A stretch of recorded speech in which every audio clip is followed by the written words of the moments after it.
Hello students, ગઈ વખતે આપણે જે માઇકલસનના કાર્ય અને રચના બધું જોયું, તો હવે આપણે અહીંયા આગળ જોઈશું કે માઇકલસનનો ઇન્ટરફેરોમીટરનો ઉપયોગો જોઈશું. બરાબર. હવે ઉપયોગોમાં કે પહેલું તો છે કે તરંગ લંબાઈ શોધવા માટે. બરાબર. કે એક રંગી પ્રકાશ હોય તો તેની તરંગ લંબાઈ તમે શોધી શકો છો. માઇકલસન ઇન્ટરફેરોમીટરમાં જ્યારે એક રંગી પ્રકાશના ઉદ્ગમને તરંગ લંબાઈ શોધવી હોય તો એસ આગળ જે એક રંગી ઉદ્ગમ મૂક્યું હોય તો તેમાં M1 અને M2 જે બે અરીસા હતા એ પર જો લંબ હશે તો તમને વર્તુળાકાર વલયો જોવા મળશે, પણ જો M1 આગળ પાછળ ખસેડેલો હશે તો વર્તુળાકાર વલયો કેવા થઈ જશે? અદૃશ્યમાન થઈ જશે. જો M1 અરીસાને જાણીતા અંતર D અંતરે ખસેડવામાં આવે તો કેન્દ્ર આગળ શું થઈ જશે? અદૃશ્ય થતી શલાકાઓ તમે ગણી શકશો. બરાબર. એટલે થોડીક ફેરીએ એટલે આપણે ગણી શકાય. એટલે કે ધારો કે M1 ક્રમની પ્રકાશિત શલાકાઓ D1 અંતરે રાખેલા અરીસાને M1 અરીસો અને આભાસી પ્રતિબિંબ શું છે? M2 ડેશ છે, અને એના વચ્ચે શું છે? માધ્યમ હોવાનું છે.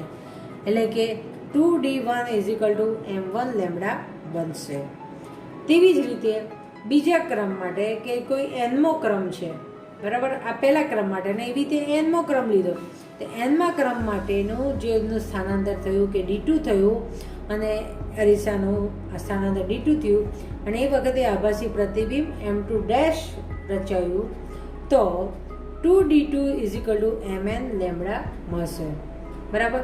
અને આનો બાદબાકી કરતા, બરાબર, તો 2D2 D1 Mn M1 અને બ્રેકેટની બહાર લેમ્ડા મળ્યું. એટલે જનરલાઇઝ કરવા માટે 2D n ઇન્ટુ લેમ્ડા થયું, જ્યાં D બરાબર D2 D1 અને n Mn M1 અને લેમ્ડા 2D/n થઈ જાય આ સૂત્રની ઉપરથી. હવે બીજું છે ખૂબ જ નજીકની તરંગ લંબાઈઓનો તફાવત શોધવા બીજો ઉપયોગ.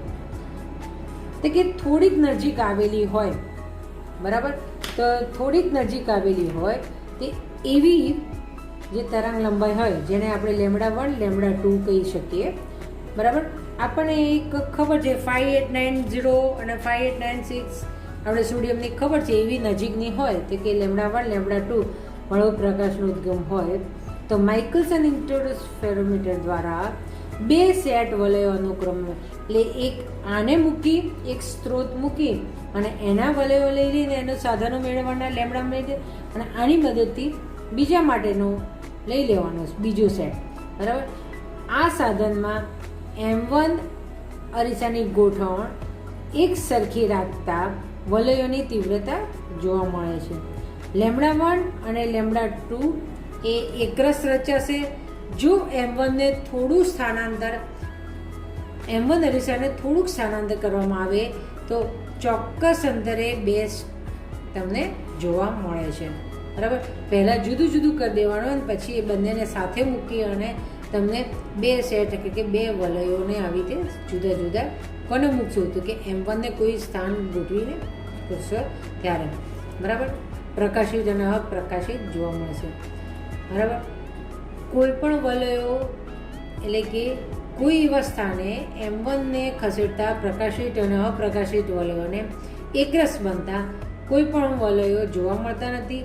અને ફરીથી M1 એક સેટ ફેરવીએ અને પ્રકાશિત વલયો બીજા સેટની પ્રકાશિત વલયો પર, એટલે કે આની અપ્રકાશિત અને આની પ્રકાશિત. આપણે વિવર્તનના ચેપ્ટરમાં આપણે રેલીનું પ્રમાણ જોયું હતું કે એકનું મહત્તમ બીજાના મહત્તમ બીજાના, આપણે એક આવી રીતે ગ્રાફ પ્લોટ કર્યો હતો.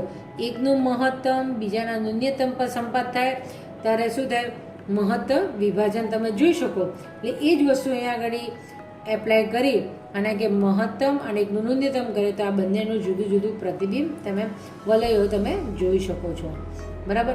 એનમા ક્રમની લાંબી તરંગ લંબાઈ. બરાબર.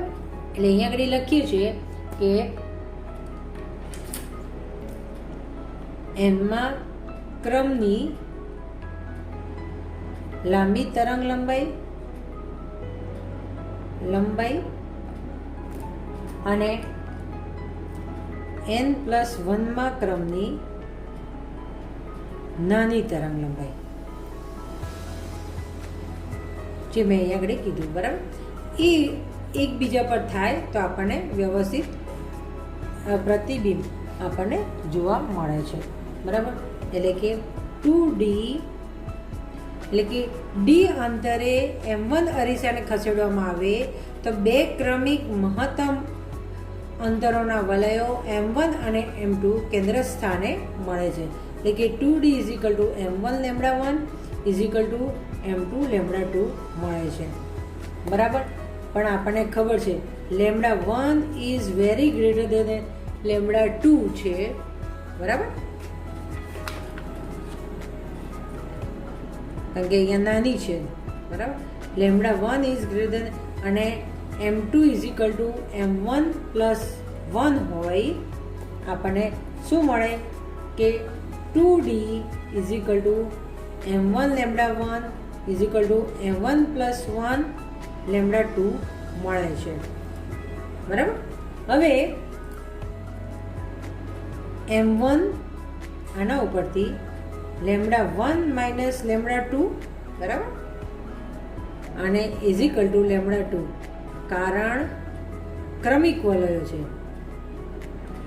આપણે એક m1 અને m1+1 કેમ લીધું? કારણ કે ક્રમિક વલયો માટેનું લીધું. બરાબર. અને એના ઉપરથી આપણને મળ્યું m1 λ2 બાય λ1 - λ2. બરાબર. આ ક્યાંથી મળ્યું? તો કે આ ઇક્વેશન પરથી.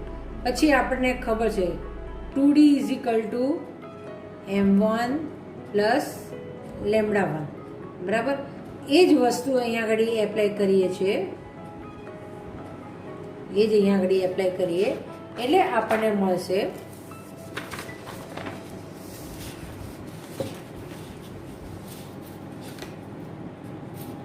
એટલે કે આપણને મળશે 2D λ1 λ2 λ1 - λ2.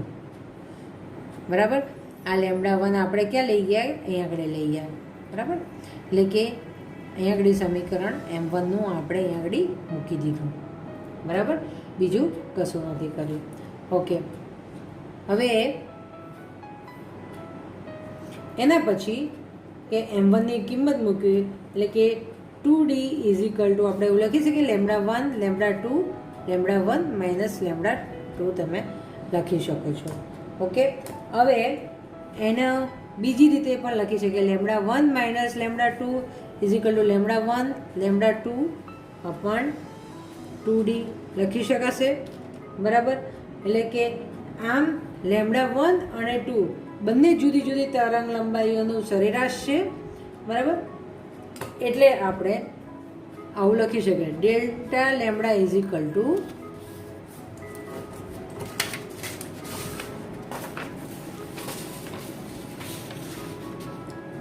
ટુ કે λ1 - λ2. બરાબર. અને એના પછી આવશે આપણે કે λ1 λ2 ઇઝ ઇક્વલ ટુ લેમ્બડા. માટે ફાઇનલી આપણને મળશે delta lambda is equal to λ1 - λ2 is equal to lambda square. બરાબર. અથવા લેમ્બડા જ રાખીએ, લેમ્બડા જ થશે. λ1 2 લેમ્બડા અપન 2D આપણને ફાઇનલ ઇક્વેશન્સ મળશે. બરાબર. હવે ત્રીજો પોઈન્ટ છે એનો કે પારદર્શક તકતીની જાડાઈ શોધવી. એ તકતી હોય એની જાડાઈ શોધવી છે. એટલે કે પહેલાં તો કે ઇન્ટરફેરોમીટરની મદદથી કે તકતીની જાડાઈ તમે ટી શોધી કાઢો. વક્રી ભવનાંકવાળો પદાર્થ મૂકો એટલે વક્રી ભવનાંક મ્યુ છે, તો એની જગ્યાએ ટીની જગ્યાએ તમે શું મૂકી શકો? મ્યુ ટી મૂકી શકો. બરાબર, બદલે છે. હવે પછી કે ઓપ્ટિકલ પદ છે માટે મ્યુ ટી માઇનસ ટી, ઓર તમે તો શું લખી શકો? મ્યુ -1 ટી એ વધારાનું થાય. બરાબર, ઇક્વેશનમાં હવે એ વધારાનું થશે. બરાબર, જેમ પેલામાં કર્યું હતું આ બે તરંગ લંબાઈનું, એવી રીતે જ અહીંયા ગણિત કરશું કે બે બીમમાં વખતે માધ્યમમાંથી પસાર થતા બે વ્યતિકરણના કિરણો 2 મ્યુ -1 ટી થશે, અને એમમાં ક્રમનું હશે તો શું થશે? 2 mu 1 t is equal to m lambda મળશે આપણને. બરાબર, એટલે કે આમ આને કરતા બનાવીએ તો આપણને શું મળે? T is equal to m lambda by 2 mu -1 મળે. બરાબર, અને જે એકરંગી પ્રકાશનો બીમનો ઉપયોગ કરીએ છીએ ત્યારે પારદર્શક તકતી મૂકતા એકદમ વલયોમાં ફેરફાર જોવા મળે છે. એકદમ ફેરફાર થતાં ગણી શકાતા નથી હોતા. પહેલાં આપણે શ્વેત પ્રકાશનો ઉપયોગ કરીને કેન્દ્રને અપ્રકાશિત બને તેવી રીતે ગોઠવી અને ટેલિસ્કોપના ક્રોસ વાયર સાથે ક્રશ કરી અરીસામાં ફેરફાર જે ડી અંતરે નોંધી શકાય છે.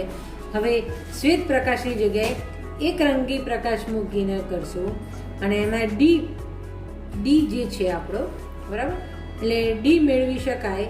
આથી તકતીની જાડાઈ ટી પણ આપણે મેળવી શકાય છે. ઓકે, હવે એના પછી ફોર્થ પોઈન્ટ છે તો કે વક્રી ભવનાંક શોધવાનો. ભવનાંક શોધવા એનો ઉપયોગ.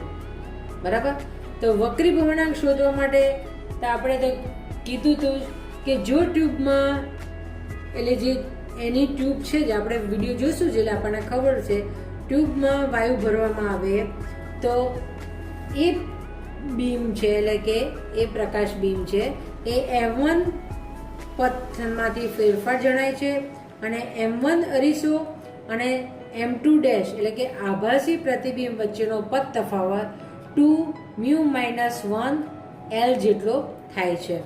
બરાબર, એટલે મ્યુ એટલે શું થાય? વક્રી ભવનાંક. L એટલે કે ટ્યુબની લંબાઈ. આ શું છે? ટ્યુબની લંબાઈ.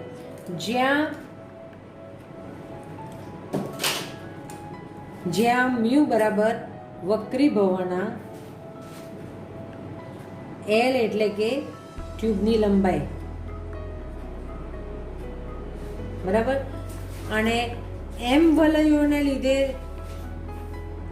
કેન્દ્ર આગળ જો માલુમ પડે, એમ વલયનું કેન્દ્ર માલુમ પડે તો એનું જે સૂત્ર જે છે એટલે આપણને શું મળે? 2 mu -1 L into m lambda આપણને મળે છે.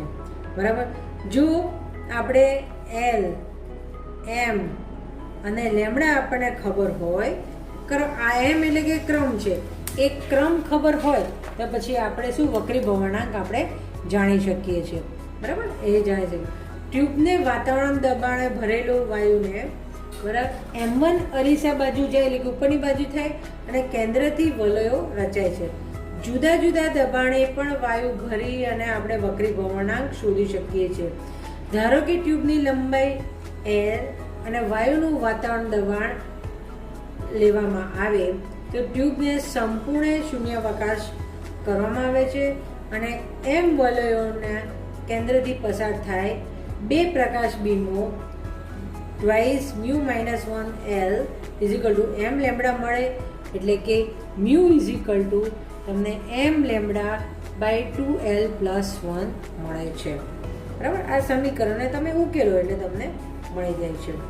બરાબર, અને લાસ્ટ છે કે એનો ઉપયોગ કે મીટરનું પ્રમાણભૂત,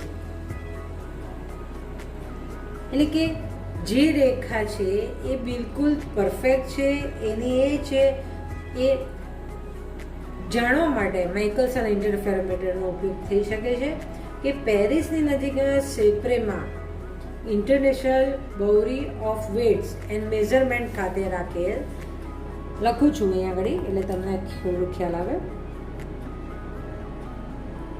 international bureau of weights and measures એ ખાતે ક્યાં આગળ પેરિસમાં સેપ્રે ખાતે કે આ જે છે બરાબર એ ઇરિડિયમના પ્લેટિનમ મિશ્ર ધાતુની 2 અંકિત રેખાઓ કરેલી છે. તેમના વચ્ચે 0 ડિગ્રી ટેમ્પરેચરે 1 મીટરનું 0 ડિગ્રી ટેમ્પરેચર અને 1 મીટર પ્રમાણભૂત અંતર તરીકે આંતરરાષ્ટ્રીય તરીકે સ્વીકારવામાં આવેલું હોય છે બરાબર.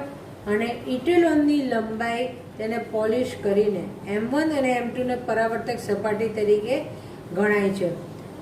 આવા ઇટેલોન સાથે પ્રયોગ કરીને અને કેડમિયમને એટલે રાતા રંગને ચોક્કસમાં પ્રમાણભૂત કરી એટલે કેડમિયમની રાતા રંગની તરંગ લંબાઈને પ્રમાણભૂત કરે, પછી લીલી રંગની અને તમે વાદળી રંગની જે પ્રમાણભૂત કરી અને એનું મીટર એટલે કે એ એકની સાથે બીજી સરખામણી કરવામાં આવે છે બરાબર. એટલે આમાં એવું છે કે હવે ઉપયોગો માટે ફરીથી થોડોક નોલેજ આપી દઉં કે ઉપયોગોમાં કે તરંગ લંબાઈ શોધવાનું, 2 ખૂબ નજીકની તરંગ લંબાઈઓ વચ્ચેનો તફાવત શોધવાનું છે એનો ઉપયોગ, અને M1 ક્રમ છે, D1 એની પહોળાઈ છે, M1 અરીસો અને M2 ડેશ એનું આભાસી પ્રતિબિંબ છે. અને એના પરથી આપણે આ સૂત્ર મેળવ્યું છે. 2 નજીકની તરંગ લંબાઈ શોધવાની હોય તો આવી રીતે તમને મળે છે. M1 અને M1+1 કર્યું એટલે કે ક્રમિક થાય બરાબર. અને એ ક્રમિક ઉપરથી તમે અહીંયા આગળ મેળવી શકો છો. અને એ સૂત્ર ઉપરથી એ જે આગળ વધારતા 2D અને અહીંયા આગળ શું કર્યું, λ1 - λ2 શું કીધું કે ડિફરન્સ, અને λ1 λ2 અહીંયા આગળ વી એવરેજ પણ લખી શકીએ છીએ, વી એવરેજ બરાબર. એટલે કે λ1 λ2 નો એવરેજ. પછી પારદર્શક તકતીની જાડાઈ શોધવામાં ઉપયોગ થાય છે. એટલે કે તકતી હોય તો એની જાડાઈ ટી હોય તો જે તમને એનો વક્રી ભવનાંક મ્યુ હોય તો ટીની જગ્યાએ તમે શું મૂકી શકો, મ્યુ ટી મૂકો અને એના ઉપરથી તમને ઇક્વેશન આ મળે છે. વક્રી ભવનાંક શોધવા માટે કે પહેલાં શ્વેત પ્રકાશ રાખી અને પછી પાછો સોડિયમ મૂકી અને વક્રી ભવનાંક કરીએ છીએ. ટ્યુબની લંબાઈ એટલે કે ટ્યુબમાં વાયુ ભરવામાં આવે છે એટલે વાયુ ભળે અને એની લંબાઈ કેટલી છે, L જેટલી છે, અને એના પરથી આ સૂત્ર મળીએ છીએ. અને લાસ્ટમાં મીટરનું પ્રમાણભૂત જે છે પેરિસમાં સેપ્રે જગ્યાએ કે international bureau of weight and measurement એ કયા વખતે હોય છે, 0 ડિગ્રી ટેમ્પરેચરે અને વેટ 1 મીટરને પ્રમાણભૂત તરીકે લઈને અને આંતરરાષ્ટ્રીય રીતે અને પ્રમાણભૂત કરવામાં આવે છે. અને કેડમિયમના જે રેખાઓ છે એની જે રેખાઓ છે એનો ઉપયોગ કરી કેડમિયમની રાતી એટલે કે લાલ, લીલી અને વાદળી રેખાઓની પ્રમાણભૂત ઉપયોગ કરી અને બીજાને કેટલી હશે અને એનું પ્રમાણભૂત નક્કી કરવામાં આવે છે. Okay, have a nice day. અને તમે પછી હવે એનો વિડીયો તમે જોઈશું આપણે. ઓકે.